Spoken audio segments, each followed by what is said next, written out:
All right, Gavin. What are you getting done today, man? What kind of haircut? Mid fade with the comb over. Mid fade comb over. And then Okay. a hard part. And then, oh, you want a hard part here on this side?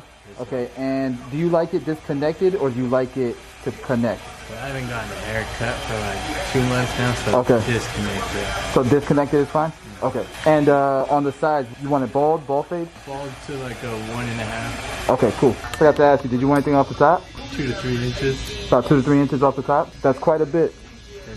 Okay, but it's been a while, right? About how long? About almost 2 months. Oh, 2 months? Oh, wow. Okay, cool. Let's do it, man.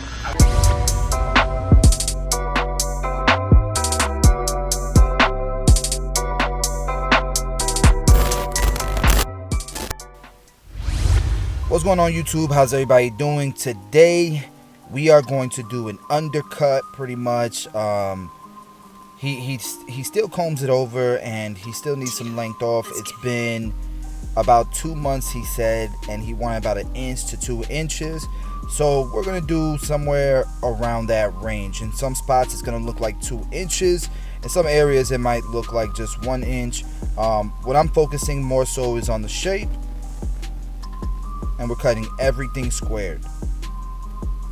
So I started with my profile part in the middle to determine the length, and everything else is going to connect to that.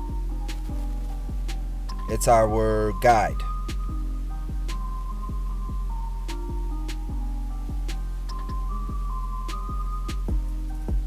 Now, one of the other things that I'll do here, especially since he's doing an undercut, is I'll bring the hair up and out almost 90 degrees off of his head shape, just so that when he does comb it over, it doesn't have a bunch of weight.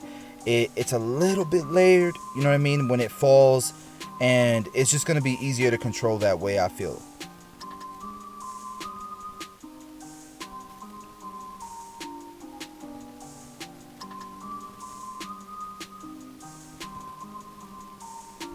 On this side is where he wants to get a hard part, so we don't really have to do that whole 90-degree cut off his head shape.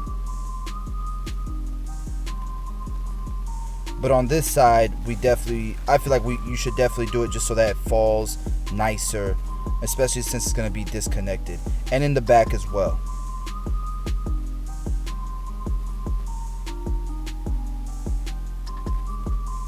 Alright, so at this point we're going to go ahead and separate the top from the sides and get ready to give him a bald fade. Now, he said he wanted a bald fade to a 1.5, and I'll be honest with you, I really want to keep a squared shape, and so I'm going to go up with a number 3 all the way up above the ridge, but going squared. And so you're still going to have definitely some length, but I feel like this makes it so much better because when that undercut combs over, it'll have kind of like a shelf to sit on as opposed to just hang over. Now, he can have it hang over when he styles it if he wants to, but you'll have a couple different options here. Where if I was to just shave a 1.5 all the way up past the parietal ridge, I don't know. I made an executive decision not to do that.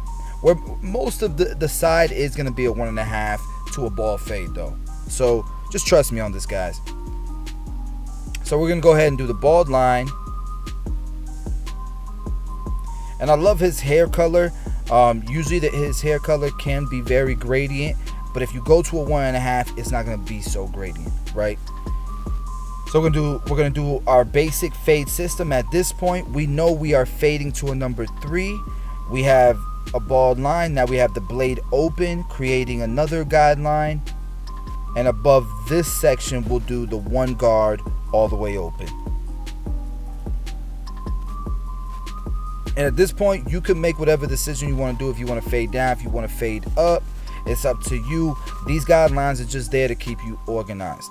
So I'm going right away with my number 2 guard all the way open.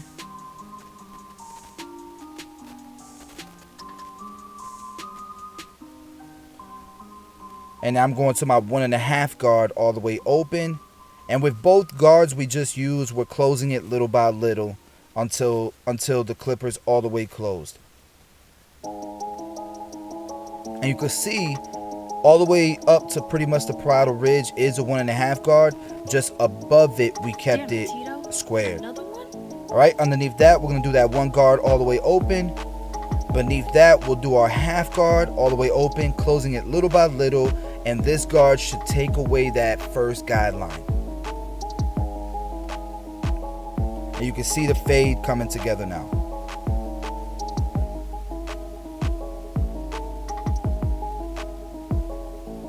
So I went ahead and spread this section out a little bit more by going back to that 1.5 guard, going back to that 1 guard open, just to spread it out some before we started focus on taking out this bottom line. And so we're gonna go with our clipper, no guard, all the way open, and close it little by little until that bottom line is completely faded out. And I feel like, especially from this angle, it's looking pretty good. All right, so doing the same thing on this side, we're gonna do the 2 guard all the way open. And guys, the reason why I'm yelling, I feel like I'm yelling, is because I'm at my in-laws and it's super loud, and so I'm in the car doing this voiceover. So if you got any background noise or anything like that, this is the grind. I'm trying to get daily content out, and so sometimes you're just gonna have to do it away from the office. All right, so at this point we're at the 1.5 guard all the way open. Again, we're gonna close this guard little by little.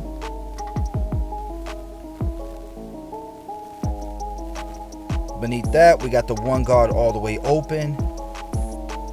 Yeah, and it's coming out pretty blurry in my opinion. And now this should take out the first guideline. This is the half guard.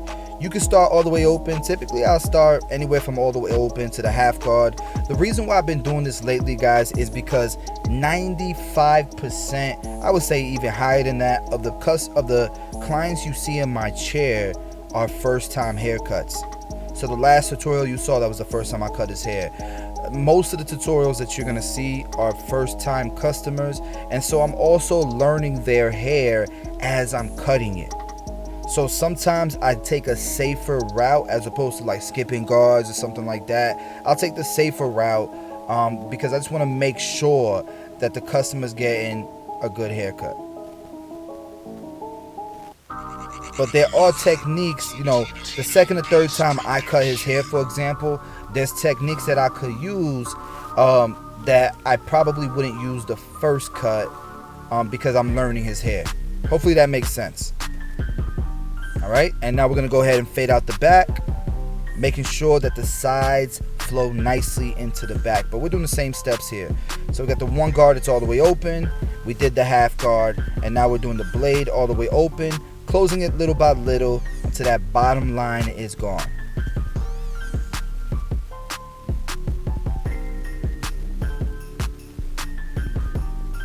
And from this angle, I'm feeling the cut.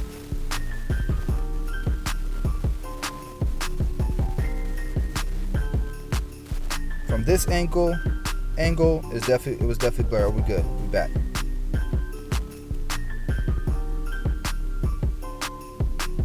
All right, so I went back to that 1 guard just because I wanted to spread it out a little bit in this area. And I think that really helped out in the back here. And sometimes in the back you do gotta spread it out a little bit more.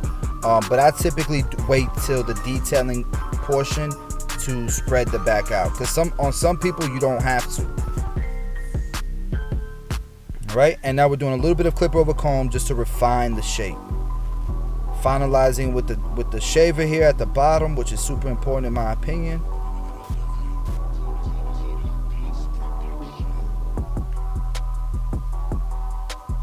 Now remember, if we would have done the 1.5 guard on the sides all the way up to the top, it wouldn't have been as gradient, because it would have been the darkest shade of color would have been lighter than what it is now. All right, so now we're gonna style his hair. I'm putting some 245 clay in there, which you can't get, unfortunately. It's been discontinued. We hope one day to bring it back, but as of right now, it's gonna be a while. and I know how much you guys love that product. It's just we are self-funded. We don't have investors, anything like that, so we have to put all our money into, you know, specific products and to build inventory. And so yeah, we don't want to spread ourselves too thin.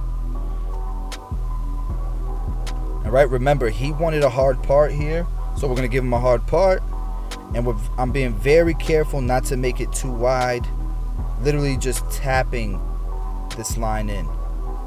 And if you feel like you might get too wide with the trimmers, don't cut anymore. You can always widen it a little bit more with the razor, and you'll have surgical, okay, control with the razor, as opposed to a trimmer that could take off a lot more than you think it's taking off. Okay, and then I added a little bit more clay just to give it a little bit more control.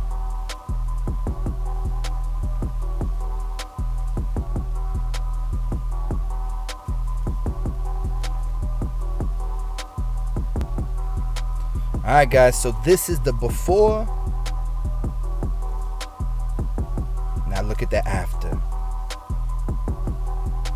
Guys, we drop content every single day, so if you're new to the channel, please do subscribe, hit the notification bell, smash the like button, and I'm telling you right now, man, the subscription button, man, the subscriber count, it's more of a morale booster. It helps, it makes us feel good about the hard work we put in. I know it's not so important about the algorithm anymore, but it does matter to us. So anyways, love you guys. See y'all in the next video.